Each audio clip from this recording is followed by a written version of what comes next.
What are the messages and guidance for you, intuitives, from the ethers?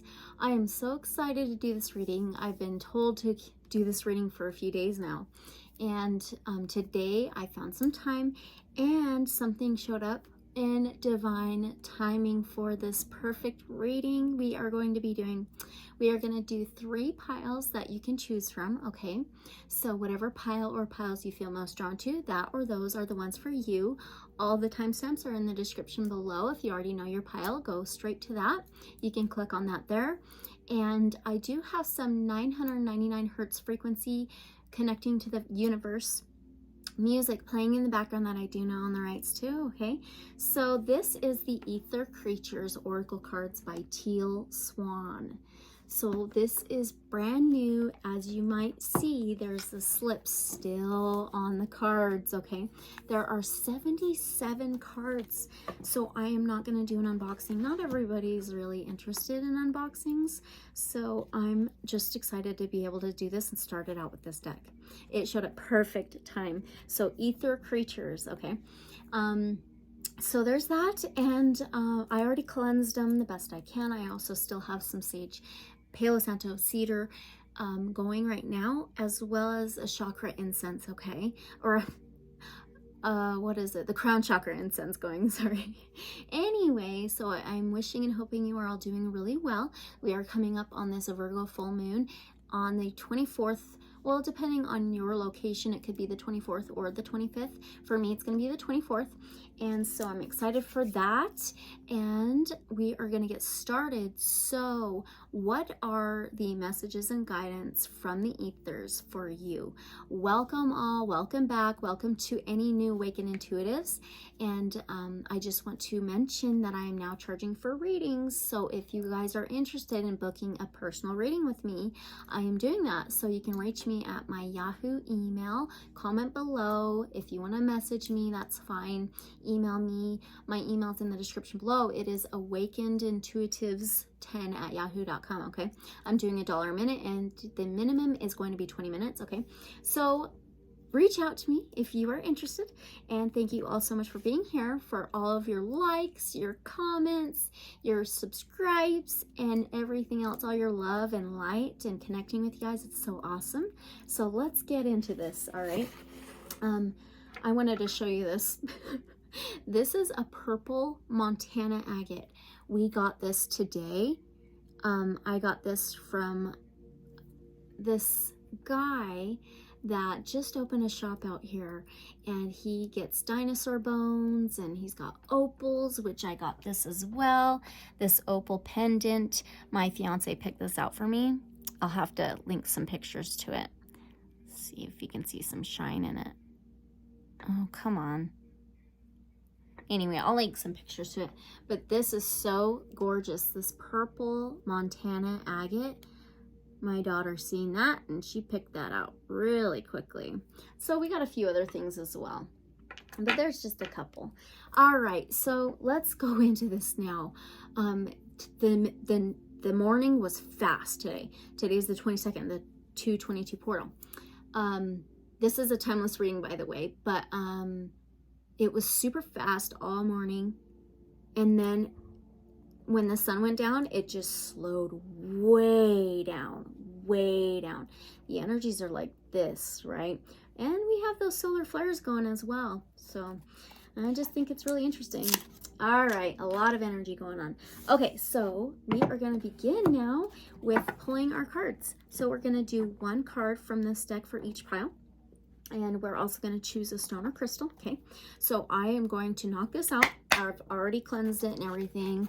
And we're going to shuffle it really well. There are 77 cards in this thing, so we'll see how it is to shuffle. All right, by Teal Swan. Okay.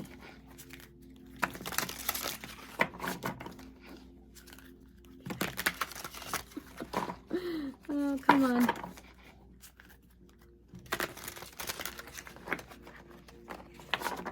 How have you guys been feeling lately?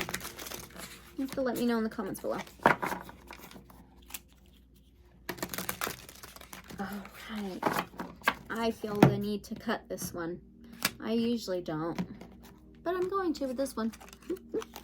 Okay, we always ask Divine Source, Light Creator, guides of love and light only, to guide us and connect to for messages, okay? So can we get our pile number 1, please? Yeah, that's a lot of cards. Can we get our pile number 1, please? Okay. I'll show you each card here in a moment. Pick our stones here in a moment. Can we get our pile number 2, please? Okay. And can we get our pile number 3? Pile number 3. Did I say stone earlier? What is going on? Okay, pile number 3, please.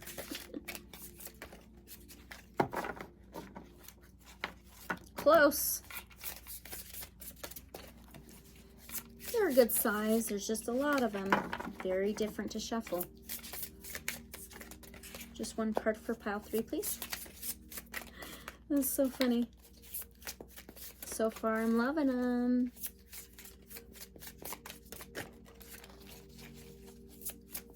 Oh my gosh. Just one card, please, for pile 3. Don't feel that either. You know what I'm going to do? Okay. Let's knock it again for 3. That's really interesting. Another knock. That may be very significant for pile number 3. The knock. Okay. One card, please, for pile 3.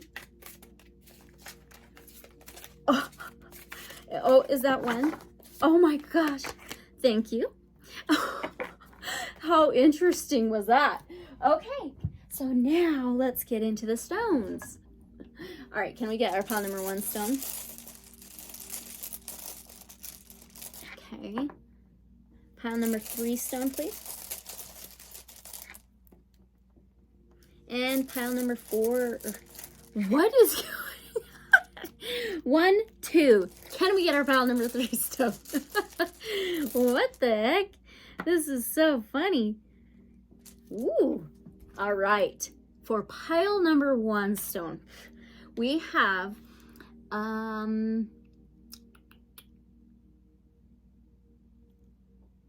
I believe this is a red banded agate.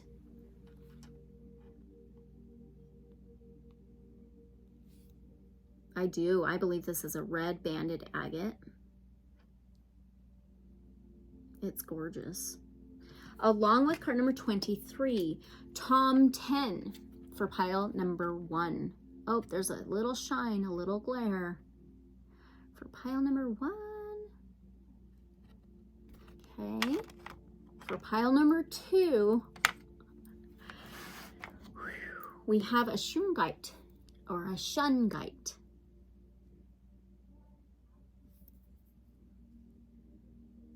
With card number 16, Dryad, for pile number 2, shungite.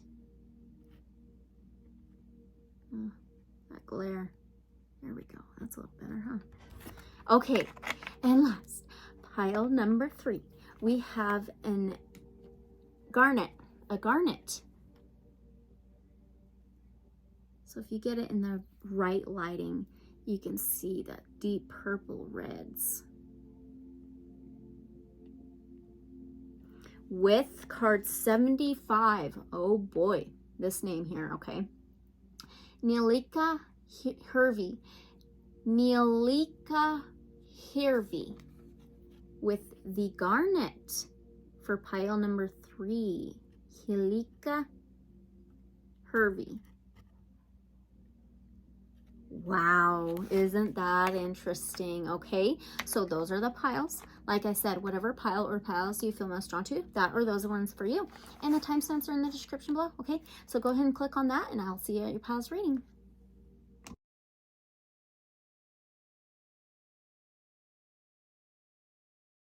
All right, welcome pile number 1. You chose this red banded agate. I believe it is. I love those swirls and the lines in it. Ooh. Along with card number 23, Tom 10. Okay, I have no idea who this is, what it's supposed to be. All right, this is the Aether Creatures Oracle by Teal Swan. So 23 may be significant to some of you. If not, that's okay, but it's also a number 5. 23 is a 5. The 5th house may be significant. It is ruled by Leo, which is a fire sign, okay? And it represents the heart, love, pleasure, creativity, amusement, laughter, joy. And 5s are about cycles and changes, transformations, and challenges, okay? So now this red banded agate, this to me connects to the root sacral chakra area. Sacral chakra is like creativity. It's a lot like Leo, that 5th house energy, creativity, imagination, joy, emotions. So maybe there's something significant about the sacral chakra, which is the 2nd chakra up from the root, okay? So that can be also linked to maternal, paternal, parents, lineage. So let's read this out of the guidebook for you. Card number 23. And always take what resonates and leave whatever may not resonate, okay? So let's find the 23. Oh, I passed it. There we go, Tom 10. So maybe even the name Tom could be significant to some of you, or a T name, okay? So here we go. The medicine says home, respect, stewardship, welfare, tending, rooting, root. That root chakra as well, okay? The roots, the leadership, how you step into new things, new situations, how you step into the world, how you project yourself to the world, okay? And it says stability, the earth element. The Tom 10, like the fairy, can pop in and out of the physical time-space reality. It is a skilled illusionist and is able to completely disappear. The Tom 10 is an earth being. It is as easy for one to move through solid earth as it is for a fish to move through water. Sometimes called Nis or Nis. It is being well known in Norse culture. Ooh, although the Tom 10 is often associated with Christmas. Oh boy, maybe something significant about Christmas time for some of you. And people have ascribed it many of the traits belonging to Saint Nicholas, including appearance. The Tom 10 inherently has nothing to do with Christmas. The Tom 10 can be compared to a solitary gnome. It is no taller than 3 feet and can be expected to live in a cozy below-ground den. In fact, its den is often mistaken for a badger hole. It loves to collect things, and as such, its den is often reminiscent of a magpie nest, full of things it considers to be treasures. Female Tom 10, nomad, spend more time underground than their male counterparts. They are also much less prone to exploring and more elusive. The male Tom 10 tend to bring things underground to her. This is so interesting. Remember, we got that 5th house of Leo, love, the heart, pleasure, creativity, amusement, laughter, and joy. That's very interesting. Maybe this is a relationship for some of you. It doesn't have to be romantic, okay? Now, the male, wait, where am I? Where am I? I missed it. Where am I? Okay, the male Tom 10 tend to bring things underground to her. Catching a glimpse of a nomad is so incredibly rare that many believe all Tom 10 to be male. The Tom 10 is a steward spirit, acting as a guardian, a caretaker of the specific area in which they live. Like the fairy, they cherish offerings. They dislike any changes made to the area and regard the way things are as sacred. They prefer woods and forests most of all. If they are honored by a person or people, they have been known to take that person or people into their sphere of guardianship and protect them. This created both positive and negative cultural associations among farmers in the Norse countries. This is so cool. Very interesting.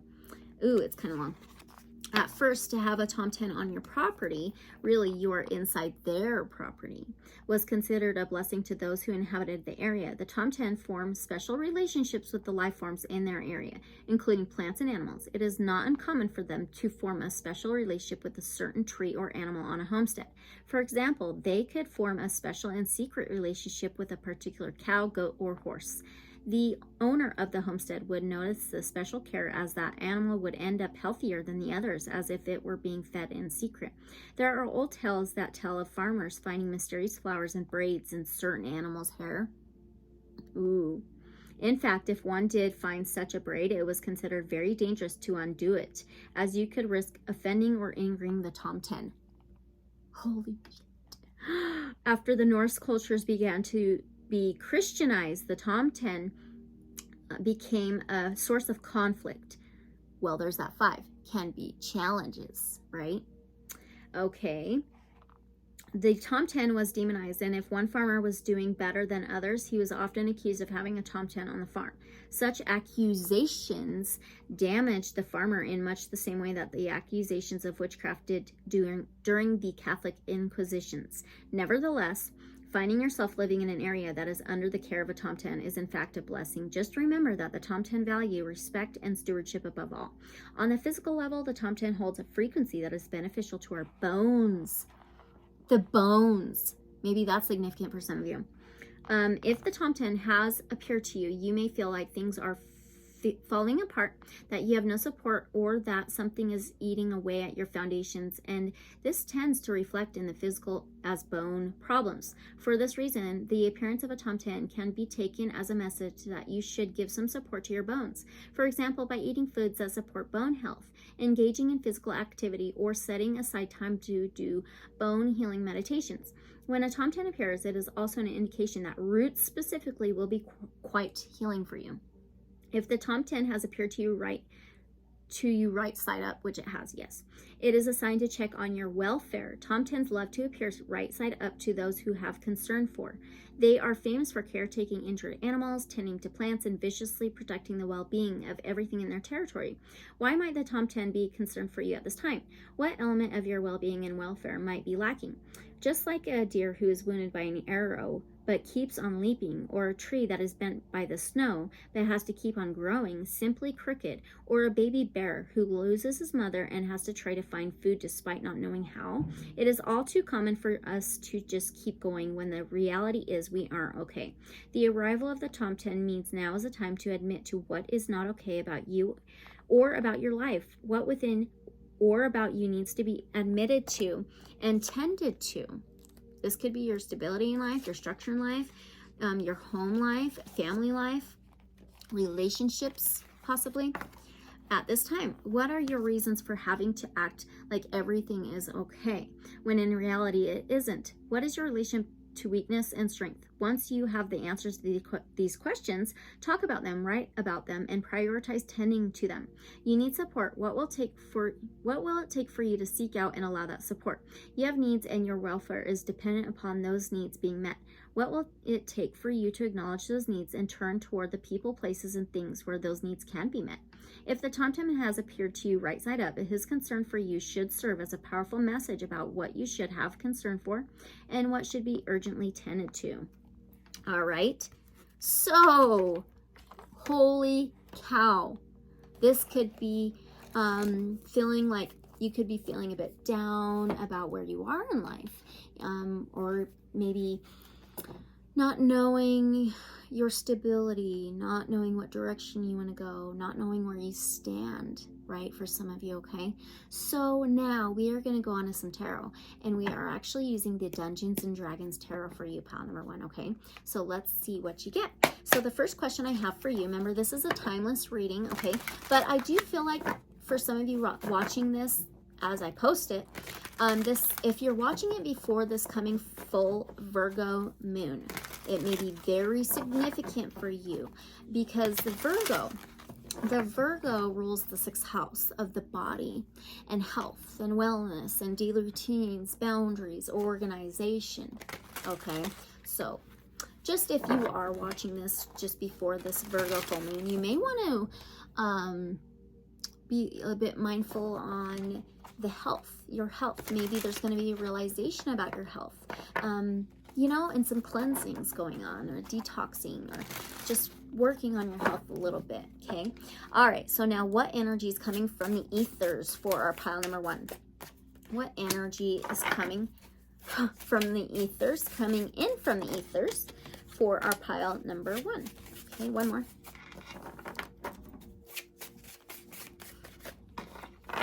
What energy is coming in from the ethers for our pile number 1? Can we get one more card from the Dungeons and Dragons tarot? Thank you. Okay. Oh, this is interesting. Very interesting. Okay. Pile 1. What energy is coming in from the ethers for you? Well, we have a Queen of Strength. This is the Queen of Wands. So the court cards, like the pages, the knights, the queens, and kings, it's usually somebody's energy. It could be your energy, okay? This is fire energy. This is Aries, Leo, Sagittarius.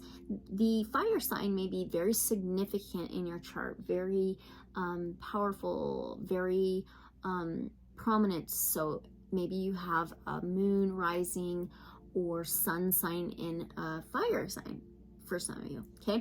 But this is fire energy, the Queen of Wands. It is action. It is passion. So this Queen of Wands reclaims her power.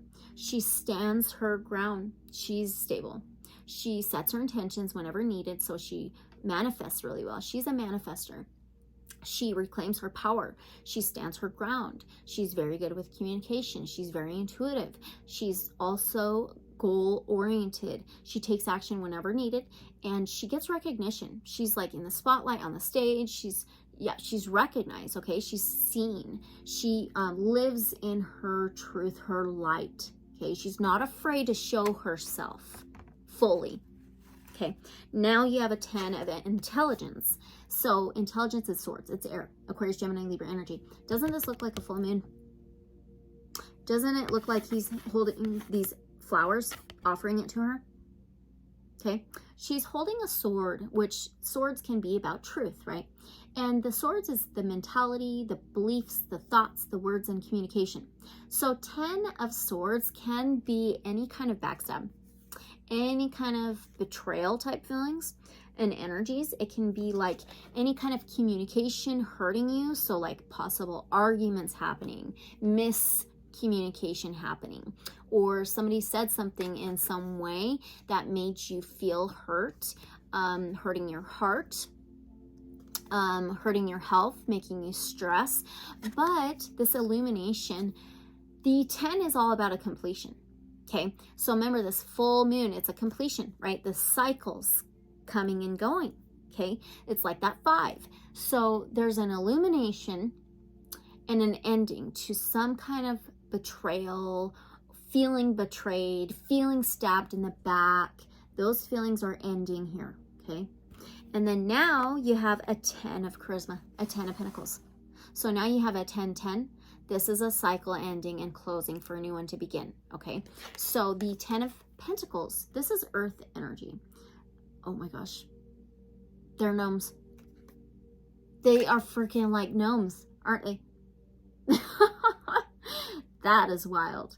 Okay, so the 10 of Pentacles is your stability. It is structure. It's a home. Look at the bear. Didn't it talk about the baby bear and the mother bear not being around? Wow, defending for yourself. There's one apple on the tree. Okay. Oh, this tree anyway. This is a new tree. The new tree with it being fruitful. Look, there's some more in the background, but there's a new one being grown. This is stability and structure, a good foundation, home, family, group, community. This is a connection, the roots.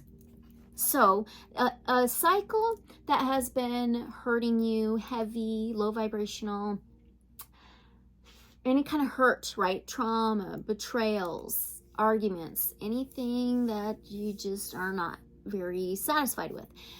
There's some reclaiming your power back here, okay? And then for stability, for structure, for a better foundation, for better stability, for joy, for abundance, for family, for roots, okay? This is the energy coming in from the ethers for you, pile number 1. That is so cool. Okay, that's so good. All right. So now why is this coming through? Why? Why is this coming through for our pile number 1 from the ethers? One more, please. Why? Okay. Why? Well, now there's a 7 of intelligence, which is the swords. So the swords being the air. Aquarius, Gemini, Libra, it's mentality, thoughts, beliefs, words, and communication. So the 7 of Swords can be a liar, a cheater, liar. Remember we talked about the words and communication, cheater, or sneaky like, okay? It can be like the strategic movement. Also, this can be not wanting to be seen, almost wearing a mask, acting like everything's fine, right? Not really speaking up. Then we have the total opposite energy. Now we have a Queen of Intelligence. You just had the Queen of Wands. Now you have a Queen of Swords, and the swords being the mind, the mentality, the thoughts, beliefs, words, communication. So she's very balanced in all that. She's reached this balance. She wields that true sword. She rises higher above situations, above things, above relationships, just to get a broader perspective, just to get the truth, just to see things differently. Rises higher. She's free. No matter what, she stands for truth, karma, balance, clarity, authenticity, for the truth. No. This is also speaking truth, okay? So no more maybe holding back. And it could possibly be for some of you a relationship. Speaking up in a relationship of any kind of relationship, okay? But now we have this Three of Strength, the Three Wands. Wands is fire energy. Aries, Leo, Sagittarius, okay? So the Three of Wands is actually having the plans of what you want to do, and it's actually taking action upon those plans that you've already made. And it is like trading, embarking across waters, embarking on a new journey. We got that cycle, right? Now it's action time. It is time to take action on the plans, on what you want to do, maybe even what you want to speak, stand for, truth, clarity, right? Authenticity.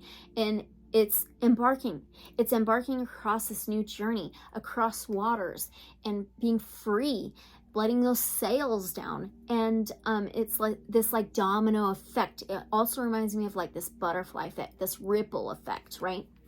Beautiful. Okay, very interesting. Okay, so now let's ask this. Here soon, we're going to go to some oracle, okay? Put these away. So now, what should our pile number 1 know about this energy? What should our pile number 1 intuitives know about this energy then?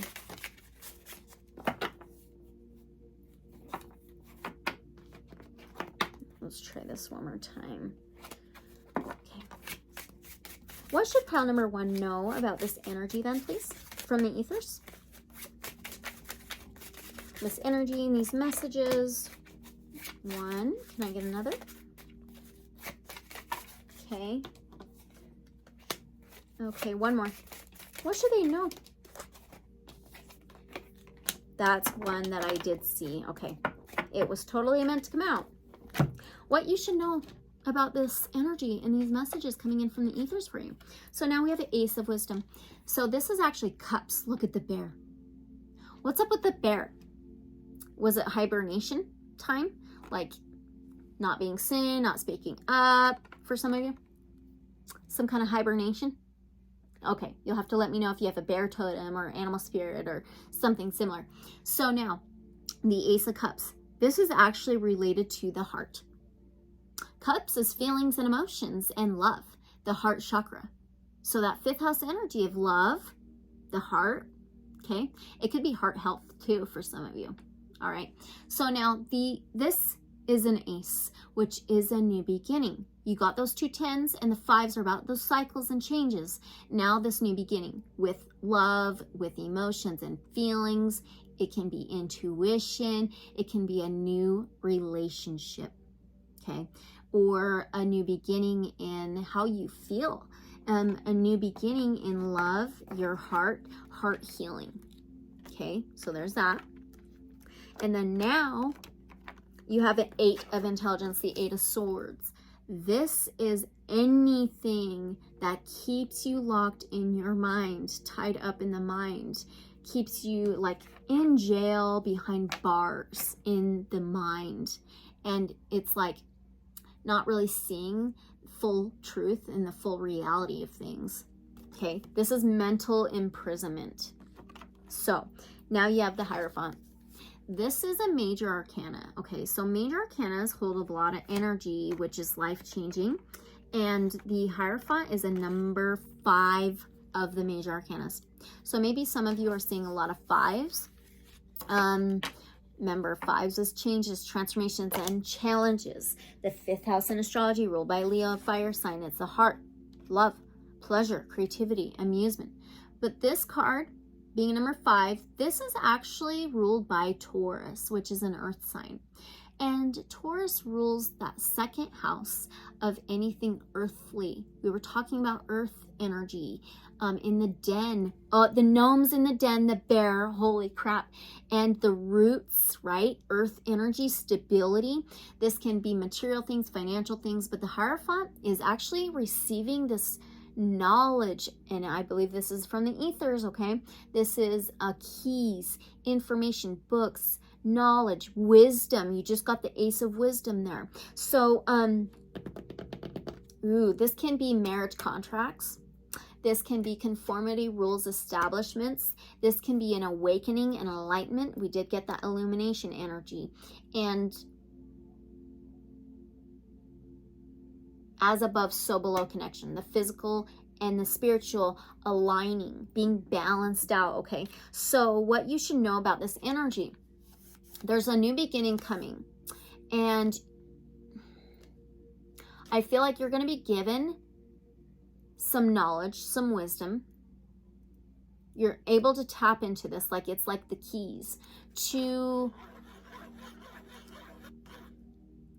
end this mental type of suffering, to see things from a broader perspective, a whole different point of view. There's the Queen of Swords.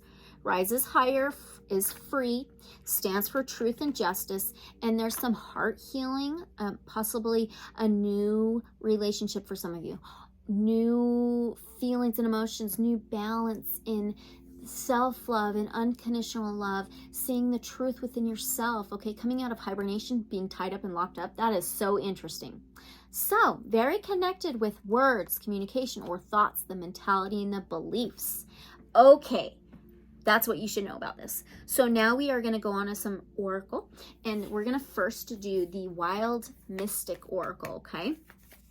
So for this one, let's knock it out.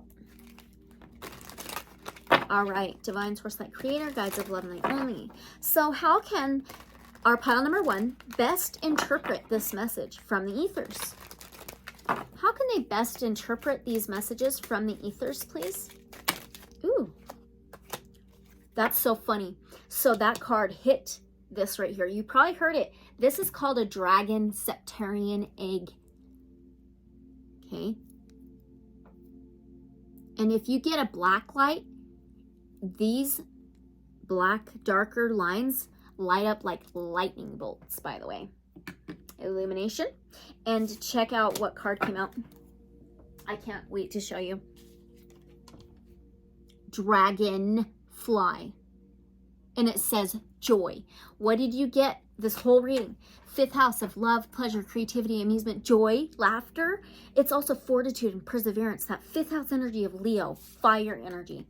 Now dragons breathe fire. Oh, yes, dragons breathe, that throat chakra, speaking up, and reclaiming your power. Power 1. Are you kidding me? Are you going to be speaking your truth? All right, have you been holding back that throat chakra? Oh my gosh, this is so cool. I want to know.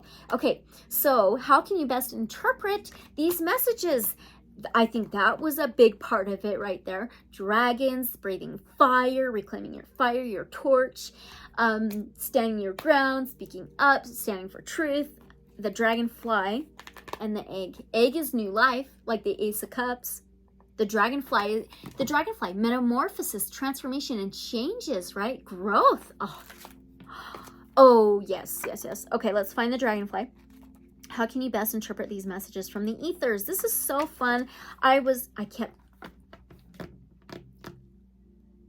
not going to believe this. Look what page it starts on. So let me show you. Dragonfly, okay. Page number 50.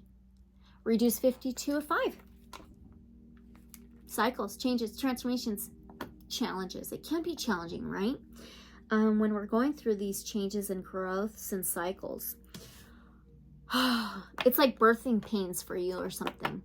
Okay, so I just seen 25, 25. That may be significant for some of you. So 25 is a 7. So there's 77 there. And then if you add 77, you get a number 14, which you get another 5. You may want to look up angel numbers 555, okay? So how can you best interpret these messages? Here we go. This card urges you to see the joy in the world and seek your happiness. You may wish to work with this card to manifest a positive life change or help you see the light in dark times. The dragonfly is a unique insect who combines the realms of earth from the mud in which they were born, water in which they spend their adolescence, and air through which they fly as an adult, prompting you to grasp the wonders of life from every angle. Where'd it go? Where'd it go? I was just going through stickers that was given to me by a loved one so I could decorate my makeup brush holder. And look what came out.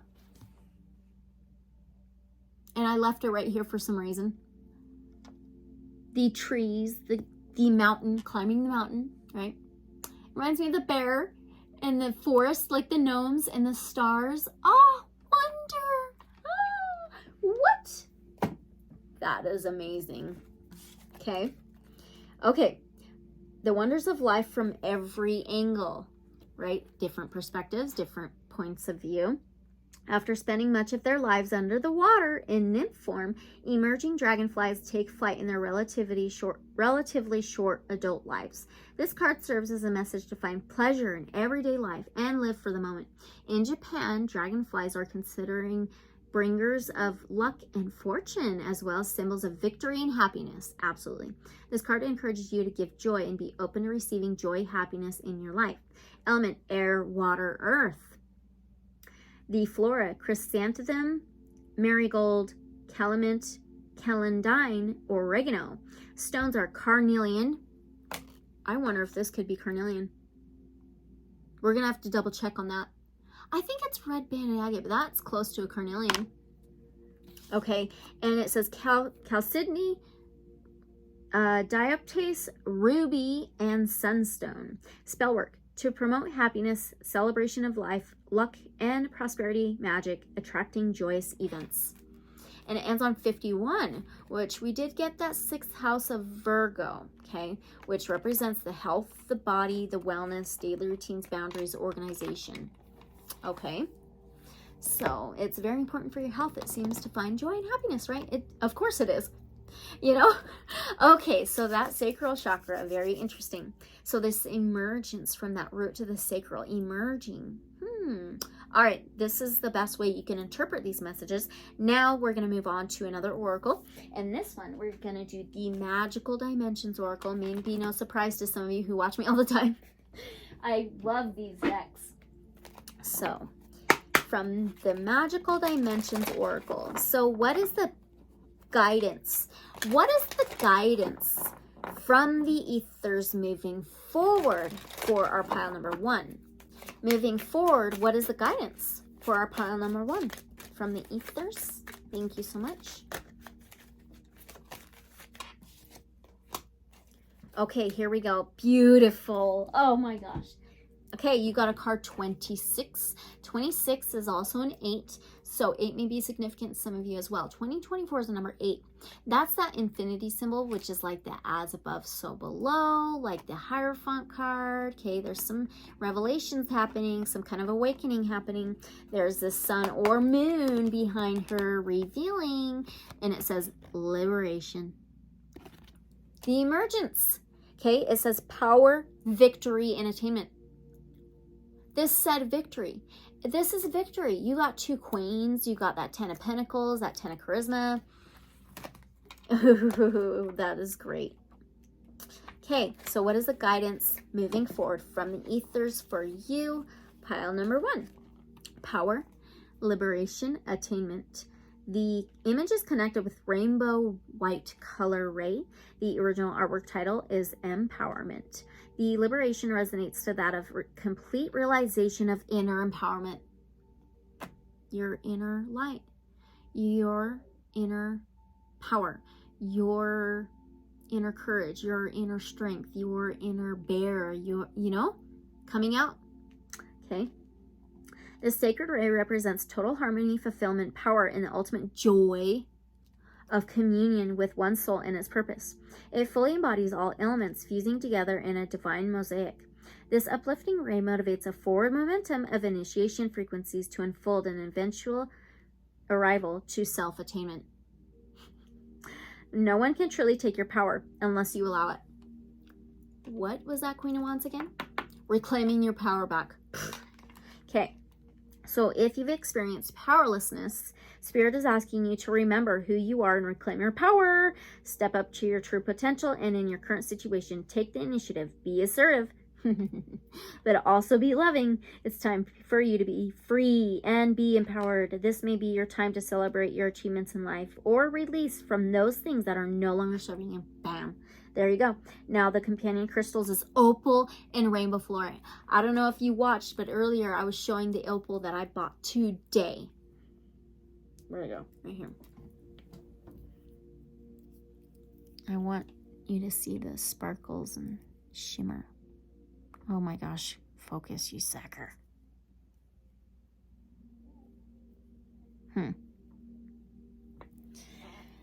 Okay, and rainbow fluorite. And then it says that the companion essential oil is cajuput.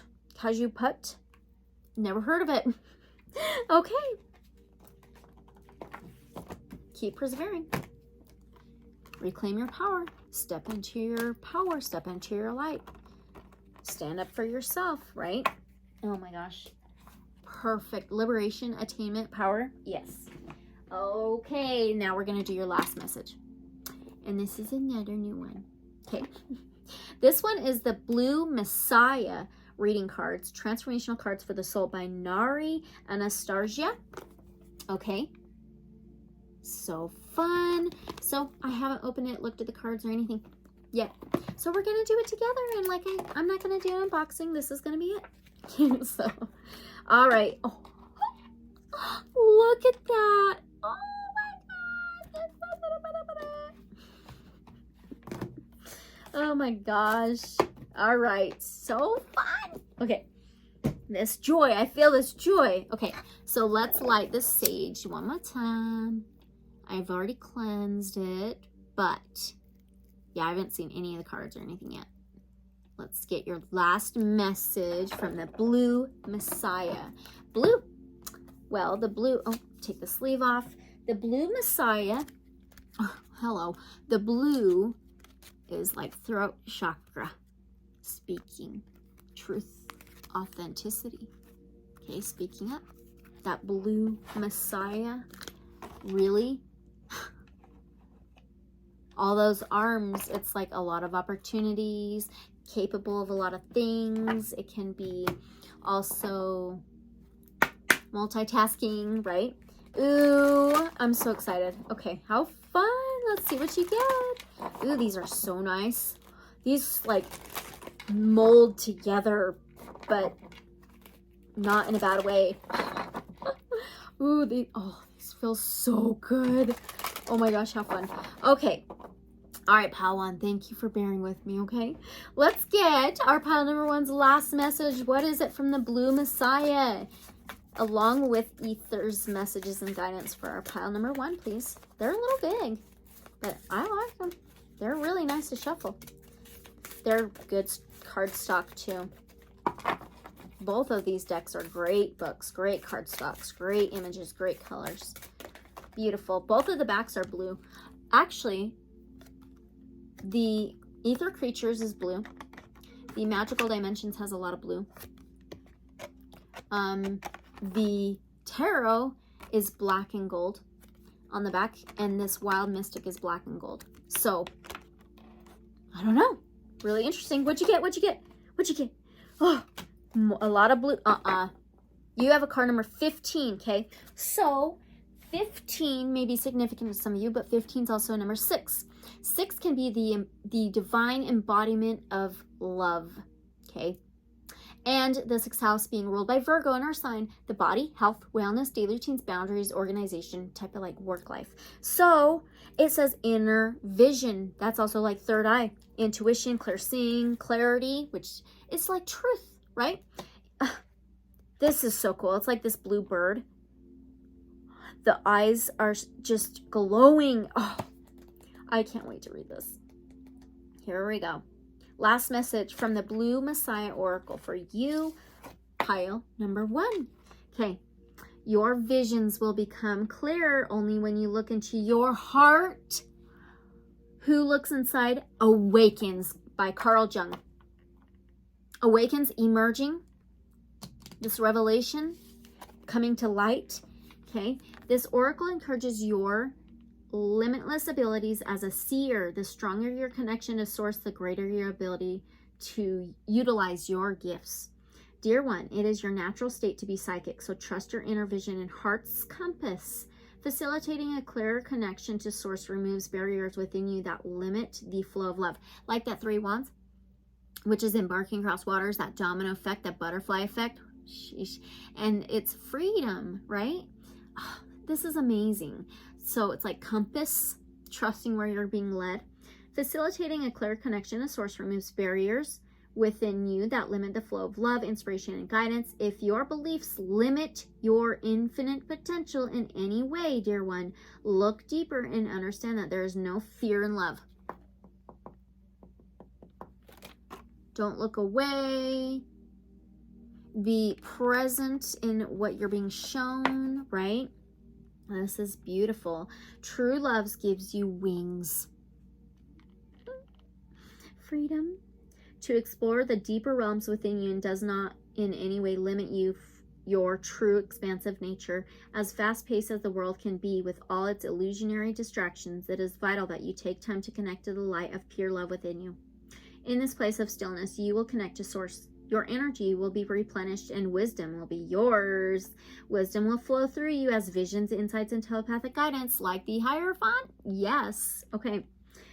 These infinite blessings of love are yours to utilize, dear one, and they will guide and empower you through the earth's changing times. Universal love surrounds you and awaits your divine connection so it can bring ideas, inspiration, and magic into your life. Chakra, third eye, and crown. Exercise. Focus on one natural element, such as a leaf.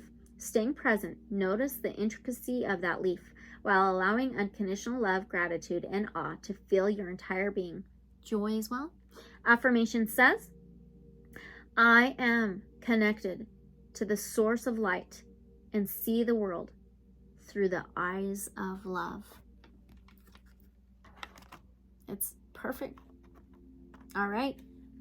You are emerging, transcending, awakening, and the universe, God, divine source is helping you with this. It's always there, always within, right? So these were your messages, pile number 1. It was so fun, so beautiful. So as always, take what resonates, leave whatever may not resonate, and use your discernment. Thank you so much for being here. All of your love, all of your comments. Thank you guys so much. I love you. And if it did not resonate, just choose another pile. Okay, use your discernment. And always unconditional love and light. So be it. And I'll see you guys in the next reading or video. Bye. Welcome, pile number 2. You chose this awesome shungite stone. It's like this solid black. Very good for protection, by the way. Okay. Ooh. And then along with card number 16 and Dryad. Maybe Dryad. Or Dryad. I don't know. Anyway, roots, strength, powerful protection with the shungite. I think that's perfect. So maybe 16 is significant for some of you, pile number 2. But 16 is also number 7. So 7 can be significant. 7th house in astrology is ruled by Libra, an air sign. Air can rule over the mind, the mentality, the thoughts, beliefs, words, and communication. But the 7th house represents relationships and partnerships. It's also truth, authenticity, balance, balancing things out because it's the scales, okay? So it's also like union. So something to do with roots here and protection, something to do with the tree, maybe even like the lineage. for some of you, okay? So this is the Aether Creatures Oracle cards by Teal Swan. This is a little bit long, just a little bit, okay? So just bear with me. It was so good for pile number 1. So good, okay? So let's find out where that is. 16. Almost there. The Dryad or Dryad. Maybe some of you have heard of it. Oh, I went too far. Ha ha ha. There we go. Caught it. Okay, so the medicine is death and birth. Endings and beginnings. Ooh. Change, transition, and grounding. Okay.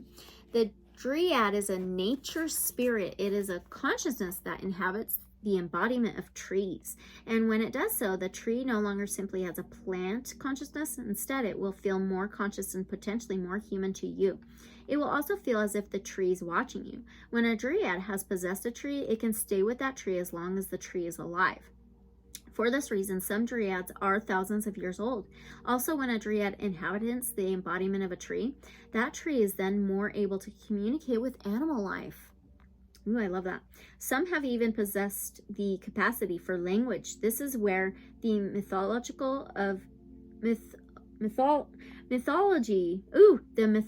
of talking trees come from.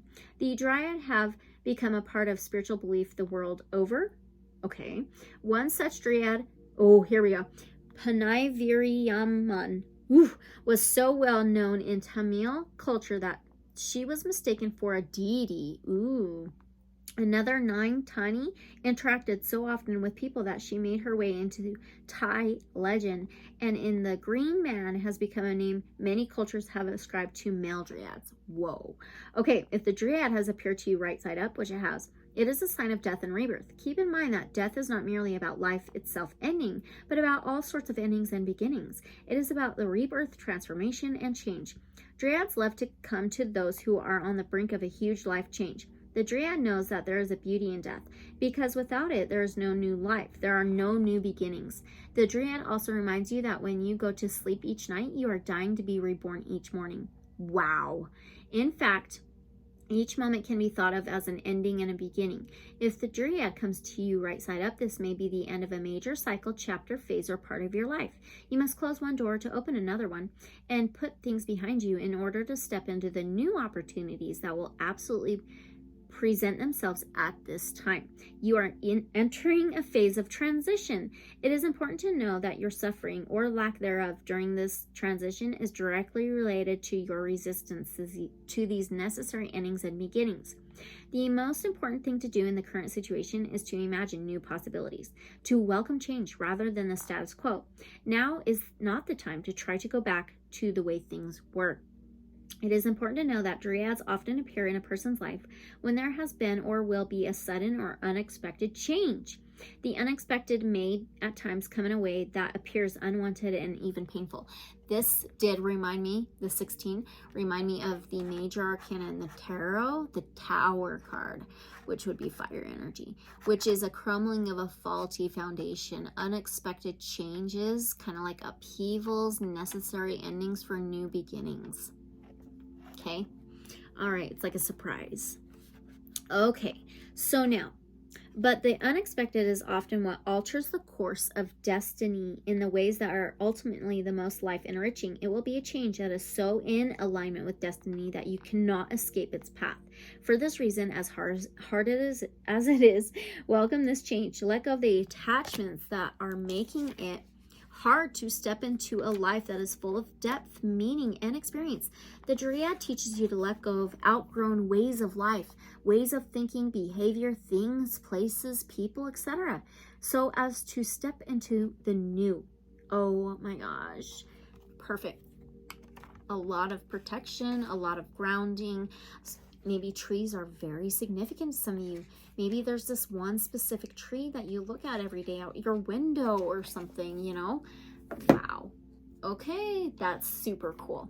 All right, so now we're going to go to some tarot, and we are going to use the Tarot of Sacred Kingdoms, okay? And this is a timeless reading, so take what resonates. All right, so Divine Source Light Creator, Guides of Love and Light only. What energy is coming in for our pile number 2 from the Aethers? What energy is coming in from the Aethers for our pile number 2? What energy is coming in from the Aethers for our pile number 2? And one more, please. What energy is coming in for our pile number 2 from the Aethers? Ooh. Oh my gosh.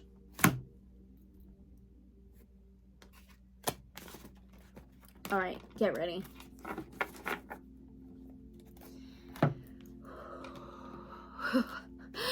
Okay, first of all, you have a 10 of Cups.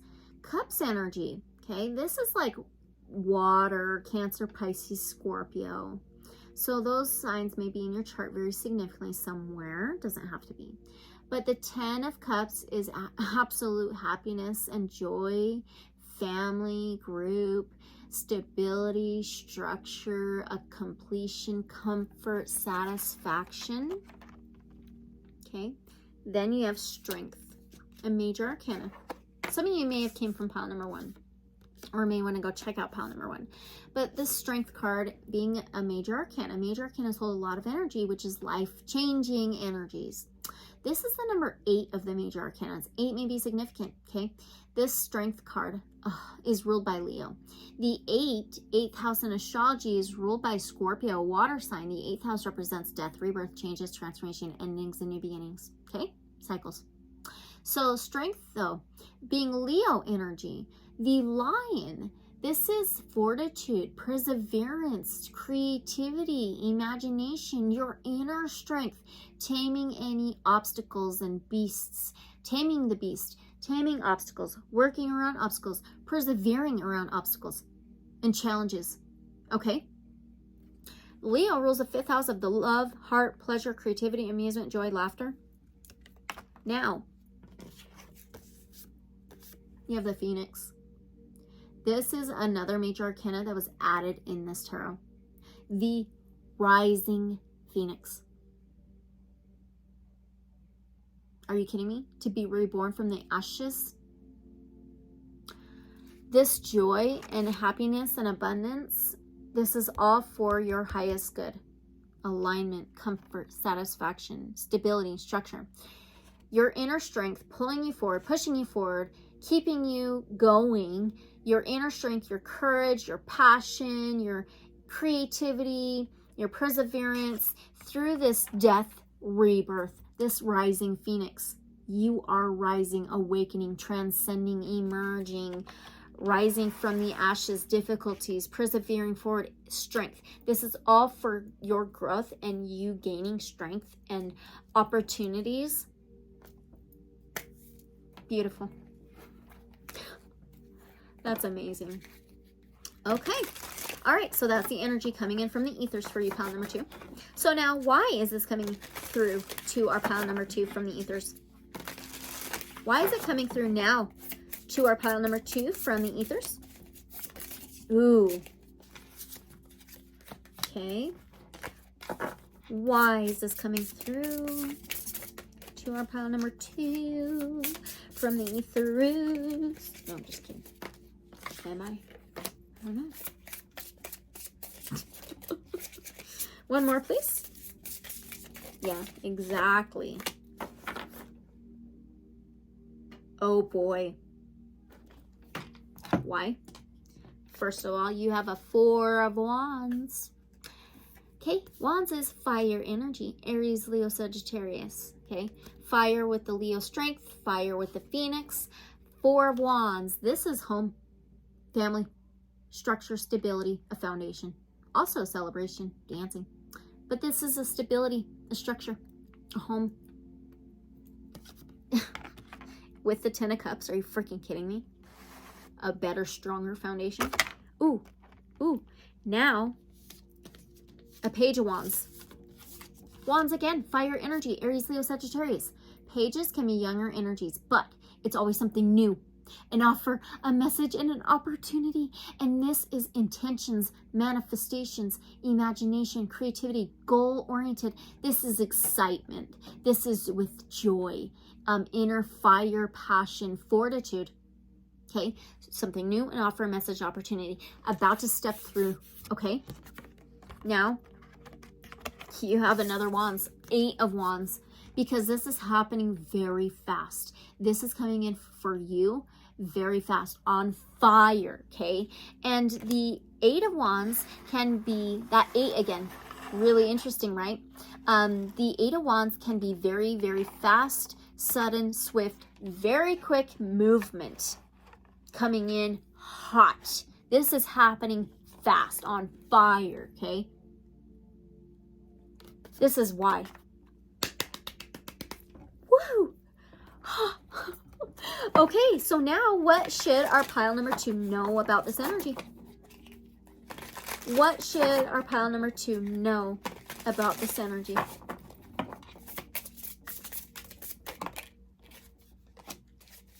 Ooh. Okay, one more, please. What should they know about this energy?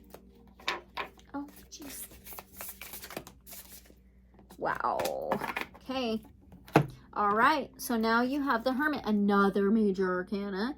Okay, this is big. Big deal for you, pile number 2. The Hermit is a number 9 of the major arcanas. See how you had that 8 strength Leo card? Now you have a 9. This is Hermit. This is Virgo energy. So Virgo rules the 6th house of the body, health, wellness, daily routines, boundaries, and organization, type of work life. And the 9, okay, the 9th house is actually ruled by Sagittarius, another fire sign. So the 9th house represents spirituality, faith, higher learning, trust, higher education, higher perspectives. So the Hermit, though, is introspection, going within, doing the inner work, going within, finding your inner light, inner wisdom, hidden knowledge, inner knowledge, the knowledge and wisdom you hold within your spirit, and going in and finding your light, okay, your power, your strength, your light to light any path ahead, coming or where you want to go. It's your own wisdom teacher. It's going within and connecting. Okay, now you have the 5 of Cups. Okay, 5s are changes, transformations, and challenges. So Cups being water energy, Cancer, Pisces, Scorpio, this can roll over the emotions and feelings in the subconscious. And so the 5 of Cups can be anything regret, any kind of like draining feelings, any kind of regret, sorrow, heaviness, down feeling, like any kind of downers, like a down type feeling, low vibrational, low frequency, anything keeping you stuck in the past. Okay, and then now you have the Empress, another major arcana. This is Taurus, Virgo, Capricorn. She's the number 3 of the major arcanas. So the 3 does remind me of the Maiden Mother Crone, the life, death, rebirth, mind, body, soul alignment, and healing. Okay, the Empress is very fertile. She's pregnant with ideas, plans, projects, ideas, the imagination, the creativity, and new life. And she's about to give birth to it. A whole new life, a whole new cycle, and a new journey. This is you doing the inner work, and it's like facing what is low vibrational for you, of what keeps you stuck in the past, of what keeps you sorrowful, regretful, not forgiving. Okay, and this Empress is this birthing a new life, this phoenix. You are being rebirthed in all these new ways. This new life, this new light, this phoenix. You are the rising phoenix.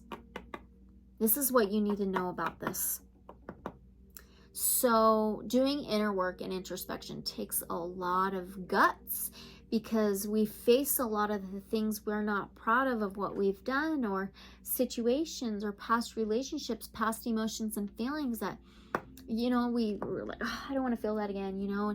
It is facing all of that, and that's going to bring this new abundance, this new life, this new cycle, this new light, you to rise be reborn.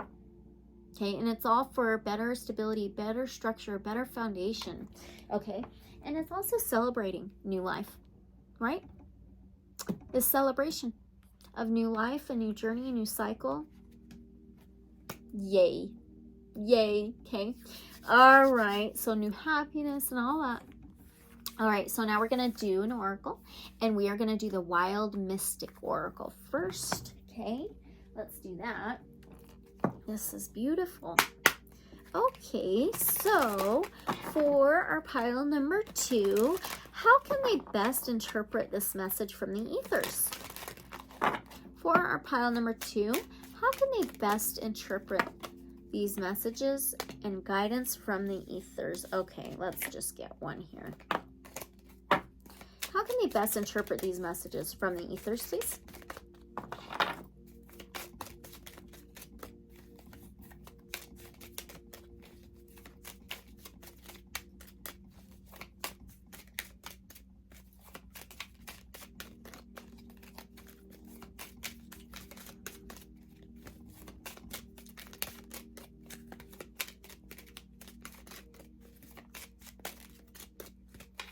Let's knock it one more time. Shuffle. All right, Divine Source, Light Creator, Guides of Love, Naomi. How can our pile number 2 best interpret these messages from the ethers? One card, please.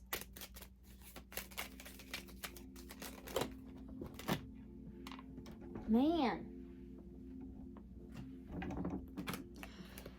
So, I don't want 2. I want 1, please.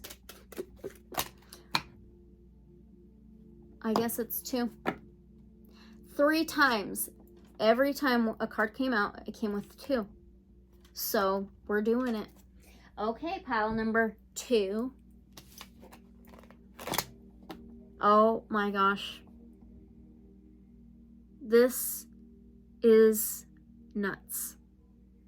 3 times. Okay, we got the Empress number 3. 3. Mind, body, soul, healing, and alignment. From doing all the inner work, introspection. And the Maiden, Mother, Crone, the Life, Death, Rebirth. Okay? So, 3 can also be a cooperation and teamwork. Now, the first card you got is Defend with the Scorpio. Scorpio is a water sign. Scorpio rules the 8th house of death, rebirth, right? Changes, transformations, endings, and new beginnings. Transitions, cycles. The rising phoenix. Incarnations, reincarnations. Okay, so there's that one. And then now, look. Death with the moth. Are you freaking kidding? Defend in death. What? Okay, let's find the Scorpio. I cannot believe those 2 cards after 3 times trying to get 1. Yeah, totally not. 2 cards were totally meant to be. All right, here we go. How can you best interpret these messages? Simple. You're going through a death rebirth. Absolutely. A big one. Okay. So this card represents defense and resistance. In ancient Egypt, the scorpion was seen as a guardian and protector of the souls. What did I say about that, Shungai? Protecting? Okay, protective of the dead as they made their way from this life. From the dead, and then you have death? What? Yeah. In ancient Greece, Scorpios was a giant scorpion who defended the animals of the world from destruction at the hands of a giant Orion. Despite their intimidating appearance and weapon-like stinger, the scorpion rarely attacks unless they are first threatened. Most scorpions, in fact, posture, produce sound, and even squirt warning shots of venom in order to ward off predators before taking the extreme step of stinging them. This card is one of fierce protection and guardianship, but also the ability to fight back if necessary. This does kind of remind me of the trees as well, like saving trees or something for some of you, or animals, or life. Okay, the scorpion card may be reminding you that sometimes words and postulations are not enough to be heard. This is a card of dynamic defense, of taking action and standing up in the face of adversity, like the Strength card, okay? While the Protect card may urge you to shield, the Defend card reminds you that you may also need to draw your sword. This may also represent those born under the Western zodiac sign of Scorpio. Now, the element is fire, okay? Fire signs would be Aries, Leo, Sagittarius.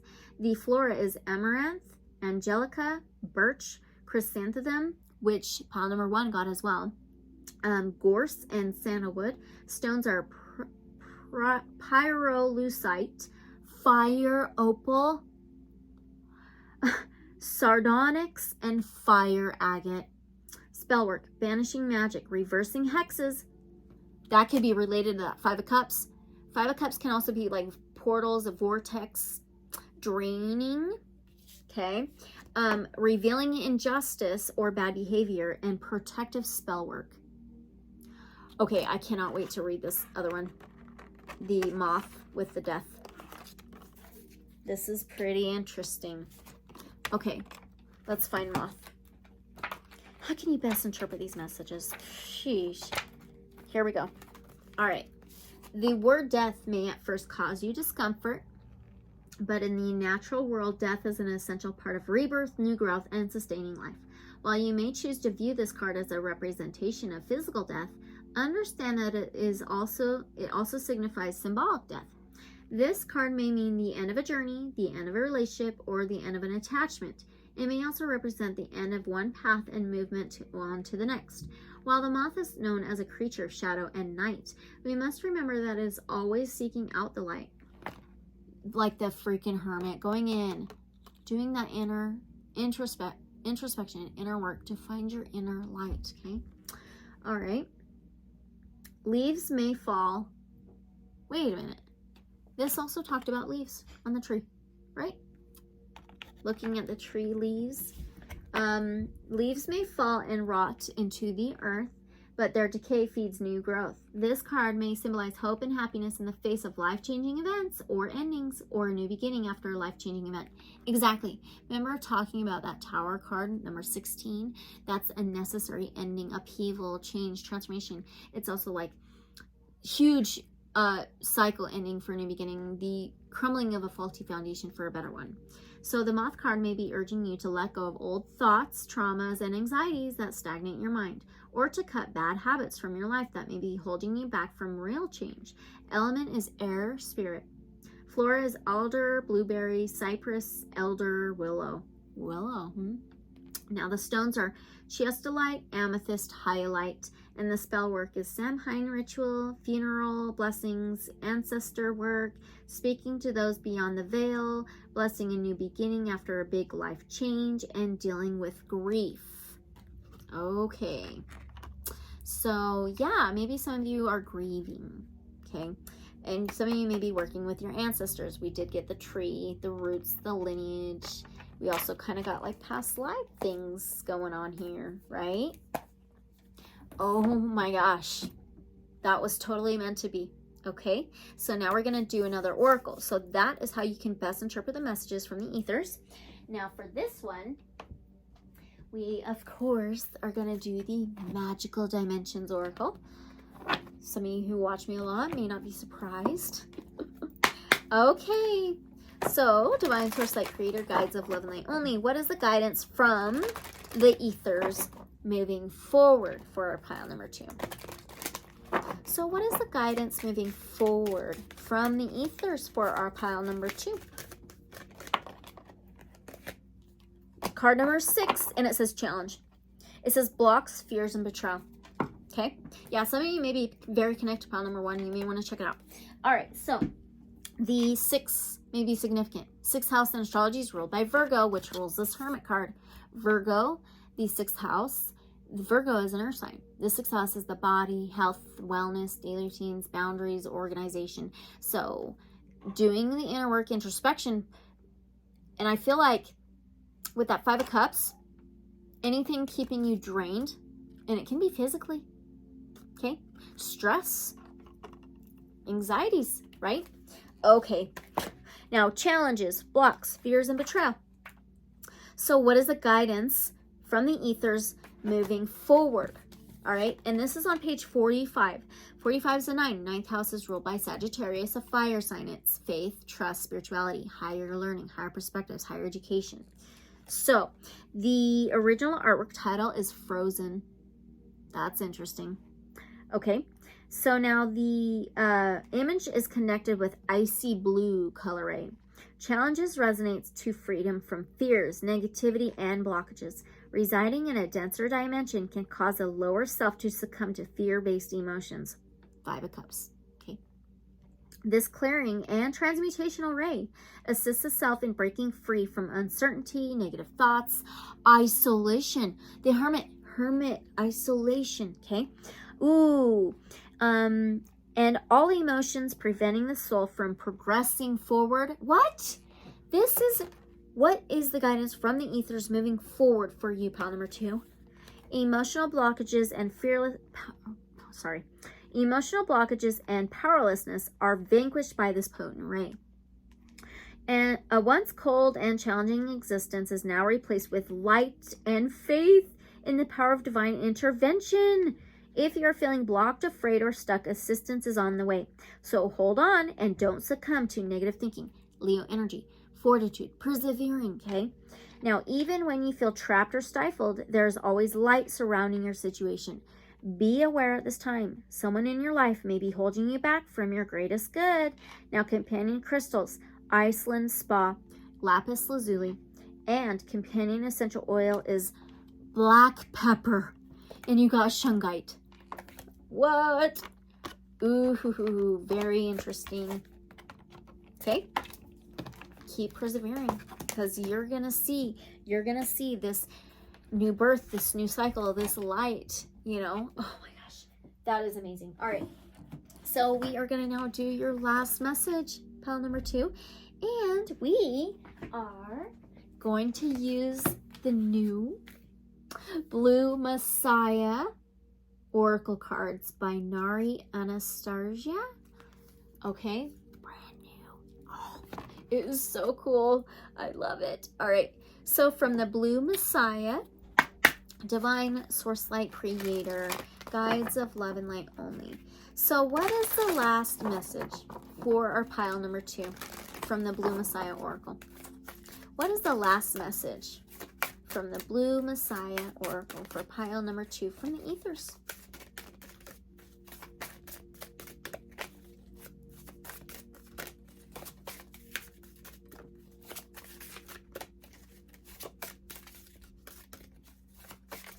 What is the last message from the Blue Messiah Oracle from the Ethers for pile number 2? Thank you so much.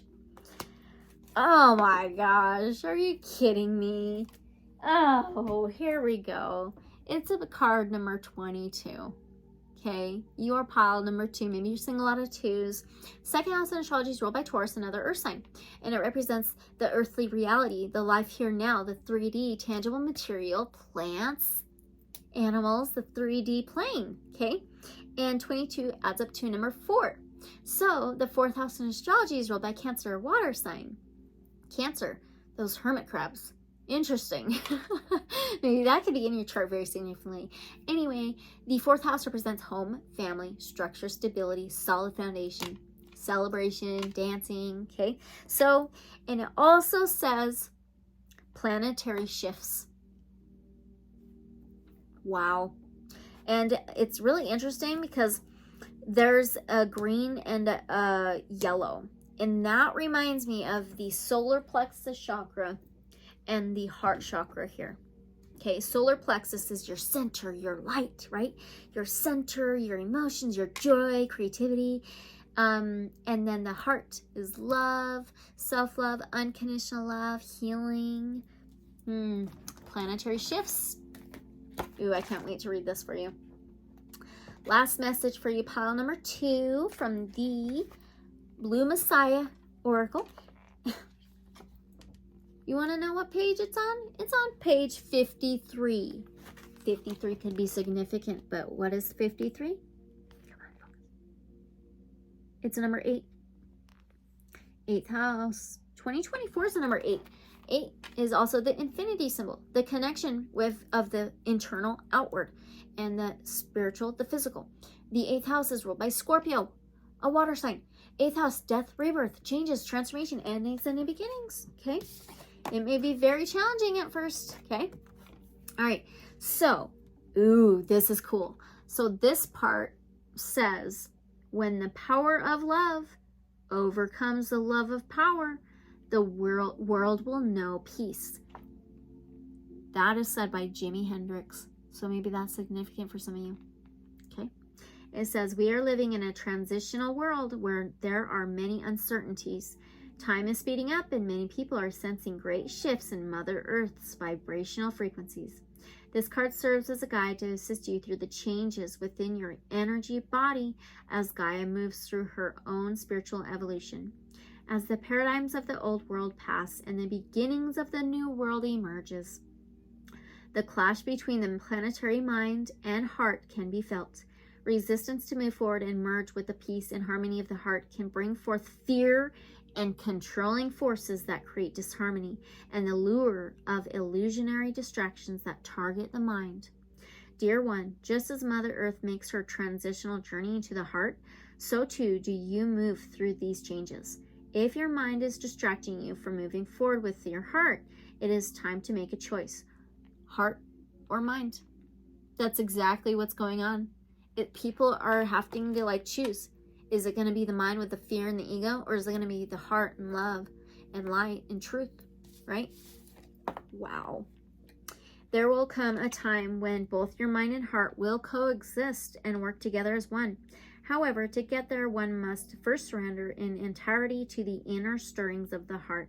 When you follow your heart without the restraints of the mind, you align your energy with love that individually and collectively transforms the world in unity and peace. The chakra is solar plexus and heart. Perfect. Exercise that you can do. Spend time in nature and connect to the heart of Mother Earth. By doing this, you will strengthen your connection to your own heart. Affirmation says, when I follow my heart, I am open, willing, and courageous in all that I do. Right. Yeah, exactly. Yep. Okay. Well, pile number 2. This was your reading, your messages from the ethers, the guidance. Okay. So amazing, beautiful. I would so love to know how you feel about it. All right. Just take what resonates, leave whatever may not resonate, and use your discernment as always. And if it did not resonate, just choose another pile. Okay. And thank you so much for being here. All your likes, your comments, and everything. It's amazing. It means so much to me, and I love to grow together. Okay. We're all in this together. That's for sure. So please let me know what you think and how it resonates for you in the comments below. You can always email me privately too at awakenedintuitives10@yahoo.com. The link is in the description below. Okay. So thank you again. Always unconditional love and light. So be it. And I'll see you guys in the next reading or video. Bye.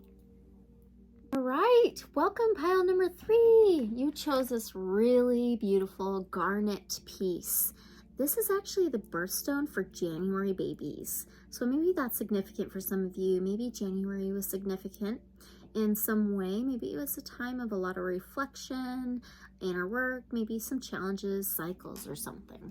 All right, so there's that. And then you also chose card number 75, Nilika Hervey. Never heard of it. So maybe there's an end name, maybe Neil, or I don't know, it could be significant for some of you.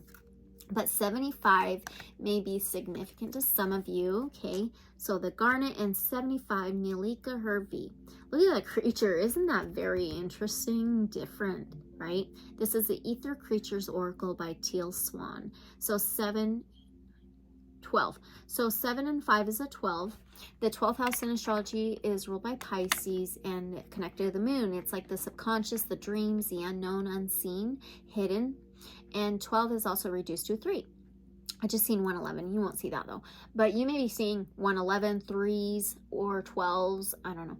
But 3 is a a cooperation, like a teamwork, this like mind, body, soul, life, death, rebirth, maiden, mother, crone type of thing, this triangle trinity. Okay, it also could be like the Triskelion in Celtic, the Triskelion. All right, so let's read this out of the guidebook. It is a little bit long, but it is so good. Okay, now we are focused on what messages and guidance that you are getting from the ethers. So this is timeless. Just take what resonates. Okay, so 75, Nilika Hervey.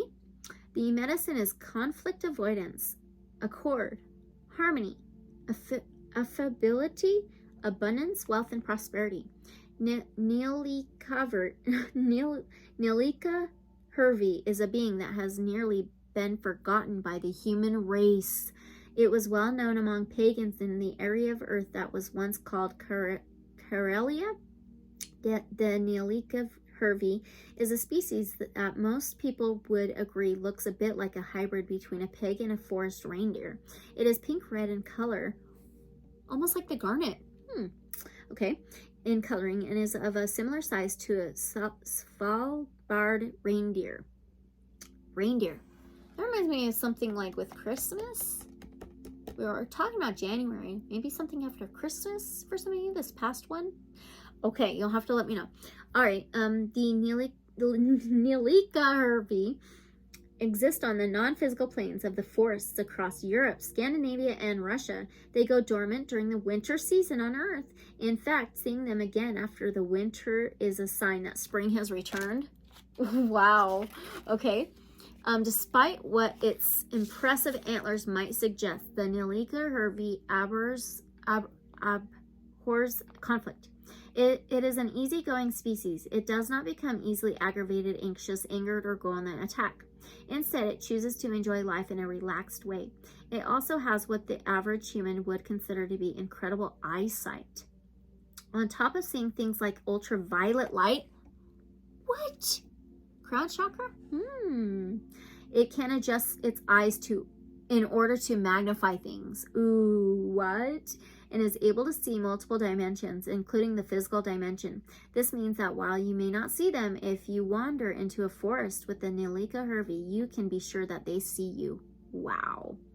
When the Nilika Hervey walk, they produce a clicking sound that can be heard in the physical dimension. The sound is used to establish a system measure of dominance among them, so that there is no need for males or females to enter into conflict of any kind. Remember when I had to knock the deck again for you? The clicking and now the knocking? Weird. Okay, they are very vocal creatures who use a syrinx, a vocal organ, along with the folds of tissue compromising their throat to produce a truly endless range of noises. Because the Nilika Hervey appear in times and in areas of plenty, to early pagans they symbolized prosperity, wealth, and abundance. When the Nilika Hervey appears right side up, yes, do not enter into conflict at this time or in this situation. Do as the Nilika Hervey does and be more laid back. Go with the flow and relax. Keeping the peace in this situation is important. There may be a time and a place to address a conflict directly or willingly enter into a conflict, but that is not now. When the Nilika Hervey appears right side up, it is better to avoid a conflict than to directly try to resolve one. Some things that may help you with this area are keeping control of your emotion, keeping control of your tongue, meditating and or journaling, being flexible and open to alternatives instead of rigid on any point or perspective, listening more than you talk, getting clear on what the conflict is actually about, and actively putting energy into resolving your side of the issue rather than involving the other person in this resolution. Looking for solutions to the conflict on your own. Planning any effective communication that might need to take place in the near future in order to clear up misunderstandings. Taking your attention off the situation and putting it on something that is enjoyable, focusing on the ways that you and the other party agree instead of on how you disagree, and talking to people who have dealt with similar situations effectively before. Oh, a couple more. Waiting for a time that feels more aligned to address the situation at hand with the other. Don't be afraid to apologize. If doing so would not feel like a betrayal to yourself and would do wonders to resolve tension or bad feelings between you and the other party. The Nalika Hervey think that when it comes to a fight, no one wins and no one gains. In this case, specifically at this time, they are right. Okay, that is really interesting. Also, remember the 75 and the 3, or the 75, the 12, and 3, okay? The 12th house being unknown, unseen. It can also be like secrets and mysteries, the subconscious and dreams, unknown, unseen, hidden, beneath the surface, right? And then the 3 can be connected to the 3rd house in astrology, connected to Gemini and air sign. Air represents the mind, the mentality, the thoughts and beliefs. Now, the 3rd house represents communication, transportation, journeys, technology, and the mentality. So, yeah. All right. 12th house energy and the 3rd house energy. Very interesting. Okay, so now we are going to use the Universal Fantasy Tarot. And we are going to ask this. Divine Source Light Creator, guides of love and light only. So what energy is coming in from the ethers for our pile number 3? What energy is coming in from the ethers for our pile number 3?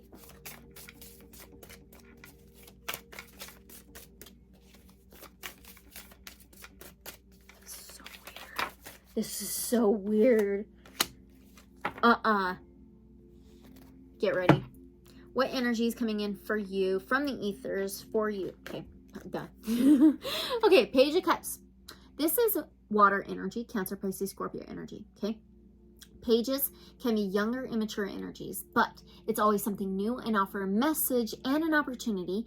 And with the cups, it can be a stinky offer. It can be feeling unsure. It can be intuitions. It can be feelings and emotions and loves coming in out of the blue. Something coming in out of the blue offers opportunities and messages, new things. And you may be unsure how to feel about it. Check this out. On the head. What the heck is going on here? This kind of reminds me of that crown chakra. Okay? The crown chakra. That reminds me of the garnet. And I'm having crown chakra incense burning. So the crown chakra, intuition, your channeling abilities, the crown chakra, upgrades. Okay? And then now you have an Ace of Pentacles. Aces is new things as well. So the page and the ace. Ace of Pentacles, Taurus, Virgo, Capricorn. The Ace of Pentacles can be something new, an offer, a message, or not a message. Something new, an offer, or an opportunity of finances, material things, jobs, like a career, materialistic stuff, gifts, financial things, okay? And then you have the Gemini card, one of them, the 3 of Swords. Swords is air. And the 3rd house, Gemini. Gemini is an air sign. So this is related to communication, transportation, journeys, and technology and the mentality. So the 3 of Swords, though, can be heartbreak. Can be the words and the mentality hurting the heart. Heartbreak of words and communication. That's wild. This is exactly what this was saying. So hold off, listen more than you talk. There may be something that is said or offered to you that doesn't sit well, that may feel stinky, like a stinky offer. You may be unsure how to feel about it. And the 3 of Swords can be heartbreak, betrayals of the heart, the mind hurting the heart, some kind of like argument, misunderstandings, miscommunication. Okay? Wow. So now, that is so interesting. Okay. Why? Why is this coming to our pile number 3 from the ethers? Why is this coming in through to pile number 3 from the ethers now?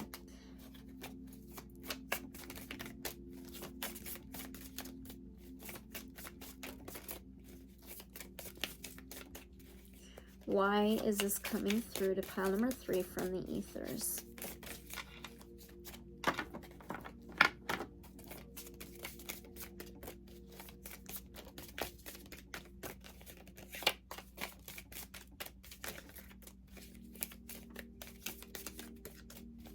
This is what was happening at the very get-go for you. 12th house energy, unknown, unseen, hidden. Okay, why is this coming through from the ethers for pile number 3 now? Holy mac and cheese. Okay. Why? First of all, you have a 7 of Pentacles, Taurus, Virgo, Capricorn. 7 of Pentacles is planting new seeds. This Ace of Pentacles is a new seed. It's like a new financial thing, a new material thing, a new offer, a new opportunity, okay? So now the 7 of Pentacles, it's those new seeds that you've planted already, like a new intention, a new seed, a new something you've planted and started and have worked on. And this is doing that work and taking care of those seeds. So something you've been creating, working on, and taking care of, so it can reach, and you can reach that achievement later, that goal later from it. Okay, that's that. Something maybe significant about unicorns as well. You got reindeer, now unicorn. Okay, and then now you have a major arcana. So I can't hold it too close. Actually, I'll just do this. So this is a major arcana. Major arcanas hold a lot of energy. Okay, life-changing energy. This Temperance card is a number 14 of the major arcanas. 14 may be significant. 14 is also reduced to a 5. So 5s are about challenges, conflicts, changes, cycles, transitions. And the 5th house in astrology is ruled by Leo. It can represent the heart. We did get that 3 swords, heartbreak, okay? So it can represent the heart, love, pleasure, creativity. But the Temperance card being ruled by Sagittarius, another fire sign. Sagittarius rules the 9th house of spirituality, faith, and trust, higher learning, higher education. But the Temperance card is divine timing. Okay, it's being patient. The 7 of Pentacles is being patient because it's working on something for a goal, for an achievement later on, for fruition later on. So it's being patient. Divine timing, it's patience to succeed. Divine timing, the divine plan, guidance from above, like angel guidance. It's also celebration, harmony, peace, and unity. So patience. And then you have an 8 of Cups, Cancer, Pisces, Scorpio energy. The 8 of Cups is leaving behind things that are not going to serve your highest good any longer. It can be leaving behind situations, people, energies, leaving behind negative things, low vibrational things, things that are not serving your highest good and what you want to achieve. This is going after your achievements, goals, and wishes. Divine timing, trusting in divine timing, being patient here. This is why they want you to be patient, okay? The ethers want you to be patient and trust in divine timing. And you are going after, this is to accomplish something. This is to go after an achievement, a goal, an accomplishment, a desire. Yeah. And walking away, letting go of things, leaving things behind, maybe even somebody, people, group, a situation, energy that just isn't serving your highest good. Okay. So now what should our pile number 3 know about this energy? Okay. I'm going to have to cover her a little bit too. Oh, that's wild. What should they know about this energy from the ethers? One more. Wow. I'll have to cover that one too. That's so weird. Oh my gosh, this is so weird. So I just have to point this out here. So remember how we got that 3 swords? The heartbreak, right? The 5th house. The 5th house. And I have to cover her because of her boobish. So the chest area, the heart chakra, okay? Then let's see, let's do this. There we go. Now I have to cover her too because of her boobers, her chest, okay? So the chest being open, the heart, it's like that Page of Cups. It's like the stinky offer, the feelings and emotions coming in out of the blue, maybe even a love, and you may be unsure how to feel about it. So heartbreak. So it's like your heart chakra or your heart is almost like vulnerable at this time. That's why. Okay. So you got another major arcana. This is the World card, a number 21 of the major arcanas. 21 is a 3. 3rd house being ruled by Gemini, an air sign. Communication, transportation, journeys, technology, and the mentality. Okay. So I'm going to have to hide her. So there's the World. The World is a fulfillment, a completion, cycle. It's a journey, a travel, a completion, a cycle. So things ending for new beginnings. And then you have a 9 of Pentacles. I have to cover her too. Her chest. So the 9 of Pentacles, Taurus, Virgo, Capricorn. The 9 of Pentacles is a very independent energy, a single energy. could be a relationship for some of you, or just some independency. Stepping away from things that kind of hold you back from your independency, your inner independence, your individuality. But this is also comfortable in your material world, your 3D world, your lifetime here now, financial things, tangible things. And then check this out. The Queen of Pentacles, Taurus, Virgo, Capricorn. Now her chest is covered. Are you freaking kidding me? And from the Ace to all those other Pentacles to the Queen. The Queen of Pentacles, she is the most secure in her material 3D world, her lifetime here now. She has came a long way, okay? She has manifested her desires and dreams and goals and achievements. She's reached the fruition. So she has done all that work. She sits well in her material world, her financial world. She is secure, has a security blanket, by the way. She's grounded. She's stable. She has a good foundation. She knows where she stands. And she turns down lowball offers. Stinky offers? Interesting. She works with a community. She's like this boss. Okay. Wow. So this is what you should know about this. This will help you to be able to, like, your heart to be protected, for you to be patient and trust in divine plan, divine timing, so you can reach your goal, your desire, your abundance, your dreams, your achievements. Okay. Protection. Yeah, definitely protection. Look at that. Look what's on the bottom of this. The Devil. Another major arcana. Wow. So this is ruled by Capricorn. Capricorn rules the 10th house of career, public image, social status. It's the nurse sign. This is the number 15 of the major arcanas. So 15 can be reduced to a 6. 6th house in astrology is ruled by Virgo, another earth sign. It represents the health, the body, the wellness, daily routines, boundaries, organization, work life. So the Devil can be anything toxic, malevolent, violent, argumentative, negative habits, addictions, fears, ego, anxiety, depression, just low vibrations. Okay. Wow. Oh my gosh, that is so wild. So now we are going to go on to some oracle, okay? And we are going to first do the Wild Mystic Oracle. Okay. For this one, Divine Source Light Creator, Guides of Love and Light Only. So how can our pile number 3 best interpret this message from the Aethers? How can they best interpret these messages and guidance from the Aethers? Our pile number 3, please. Ooh. Oh, that's what I was going to say. I was going to mention that. That just reminded me. Okay, I put her away. The one I had to cover.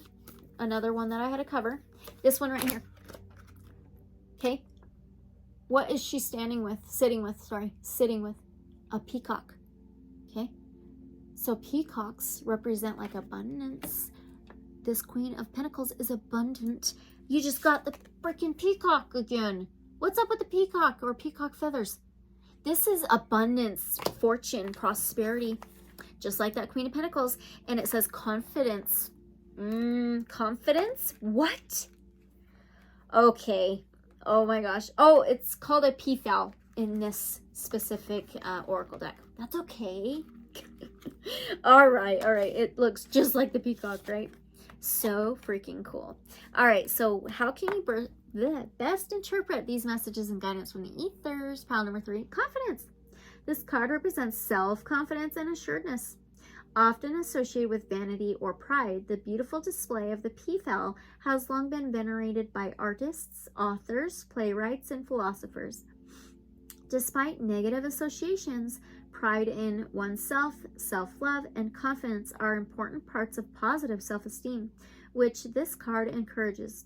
This card reminds you that confidence can be the key to your success and urges you to take pride in how far you have come. If we read the peafowl through the lens of Greek mythology, the bird is associated with the goddess Hera. Wait, so the lens. So remember this talked about the eyes magnifying. So seeing clearly. Seeing a whole different perspective. Ooh, Okay. The bird is associated with the goddess Hera, who gifts the creature with hundreds of eyes, which they hold within their tails. Thus, the peafowl has also become a symbol of watchfulness. This card may signify attention and vigilance, or a warning not to let one's guard down. Are you kidding? It might also be seen as a symbol of theatrical pursuits, performance, or confidence when under the gaze of others. Now, the element is earth. The flora is cedar, celandine, ginger, motherwort, neroli. Stones are citrine, fuchsite, hematite, and agate. And spellwork is imbuing someone with confidence, luck magic, urging an arrogant person to change their ways. Wow. Some of you may be dealing with somebody that brings you uncertainty, not confidence, you know? Wow. Lowball offers or stinky offers too. Okay, that is so interesting. So that's how you can best interpret these messages and guidance from the ethers, okay? So now we're going to go on to another oracle. And this one is the Magical Dimensions Oracle. Some of you who watch me a lot may not be surprised that I'm using this. What? No, why is there a commercial? That's a distraction. Okay, sorry about that. I do not own the rights to the commercials or the music. Okay, from the Magical Dimensions Oracle cards. Divine Source, the Creator, guides of love and light only. Okay, so what is the guidance from the ethers moving forward for our pile number 3? So what is the guidance from the ethers for pile number 3 moving forward? Some of you may want to look up, holy crap, that was so weird. Only one flipped that way. Okay, may want to look up the meaning of a peafowl or peacock, okay? Oh, right, what is it? Oh my gosh. Wow. Some of you may be connected to pile number 2, may want to check it out, okay? So you got a card number 34. 34 may be significant. 34 is also number 7. 7th house in astrology is ruled by Libra, an air sign. It's the scales, and it represents relationships and partnerships. It's also karma, truth, authenticity, balance, truth, seeing clearly, clarity, truth, authenticity. It's justice, okay? And it says sacral portal. This is the sacral chakra. So this is confidence, okay? This is confidence. It's emotions, it's creativity, imagination, joy, fortitude, sacral portal, sacral chakra. It says creativity, intimacy, and inhibition. Okay, well, let's read that out of the guidebook. What is the guidance moving forward for you? All right, on page 73, 73 may be significant. 73 is also a number 10. 10s represent cycles, ending for new cycles to begin, a completion. So it can also be reduced to a 1, like the ace, a new beginning. All right, so what is the guidance moving forward? Creativity, intimacy, inhibition, the image connected with orange carnelian. The original artwork title is Sacral Portal, Chakra Series. Creative power is intertwined with harmoniously uniting all living beings. Our creative sacral chakra allows us to manifest and create, honor harmonious relationships, and allow us to let go. It requires great trust in order to co-create with other beings, and the health of this portal can affect how trusting we are toward others. This trust, what? Maybe some of you trust too much, and how easily we honor our own creative spirits. Whether your situation involves a relationship, a creative project, or a business partnership, how is your expression flowing in these areas? Are you feeling inhibited or restrained? Or are you too overbearing? Be honest. Is your creative spirit locked away, secretly seeking expression? Your creativity and sensuality desire discovery. If you have been holding back, now is the time to step forth and allow your expression to unfold. Wow. Okay, you are, oh my gosh. It says you are a kaleidoscope. Something with the eyes. I feel like you may need to hold back for a little bit, because I feel like you're going to be seeing things differently. All the eyes, all the eye things, the third eye and stuff. Wow. Wow. You are a kaleidoscope of beauty, it says. Now, the companion crystals is orange carnelian and amber. The companion essential oil is orange or tangerine. Citrusy. Citrus is usually pretty good for the throat chakra too. Truth speaking. So I feel like there's going to be something though that you're going to see clearly very soon. Better. See clearly soon. See differently. See a little bit more of the truth, you know. Okay. Wow. All right. So there's that. That's the guidance moving forward for you, pile number 3. So now we are going to get your last message. And this is the new, oh, this is so cool. The new Blue Messiah Oracle cards by Nari Anastasia. So amazing. That reminds me of the sacral chakra and the throat chakra, those blues and oranges, and even the reds, the roots. You got a lot of that. Okay, this is so fun. Okay, so Divine Source Light Creator Guides of Love and Light Only. Now, from the Blue Messiah Oracle cards, what is the last message our pile number 3 can take with them? What is the last message our pile number 3 can take with them?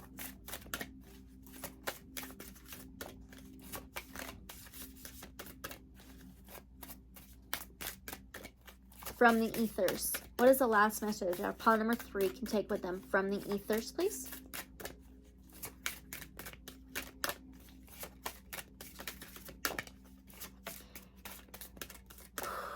Closing my eyes and trusting. That really sticks out. You're being guided to do that.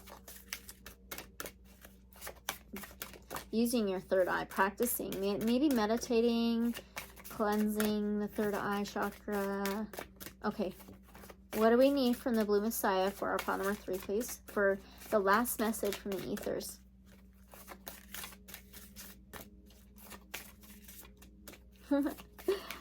Okay, yep, pile number 3 this whole time. Okay. Whoa. Whoa. Oh my gosh. Ooh. Okay, you've got a card number 25. That may be significant. 25 also adds up to number 7. Remember that 7th house is Libra energy, these scales. Air sign. Air can rule over the mind, the thoughts, mentality, the beliefs, words, communication. So, the 7th house is relationships, partnerships, union. It's also the clarity, the truth, the justice, the balance. Oh my gosh. And then it says self-love. The heart, self-love. And then it's like their heart chakra. You can see the heart symbol. They're like this. And then the throat chakra. Oh, and then there's this line and it goes up to their third eye. Oh my God. And then it goes up to the Aethers and there's a Merkaba. Oh my gosh. And then all these waves and frequencies. Check it out. That is amazing. Going to be seeing something clearly. This is amazing. Okay. Let's get ready to read this. On page 59, what is the last message from the Aethers for you, pile number 3? Okay. Self-love. So this part is said by Alan Cohen.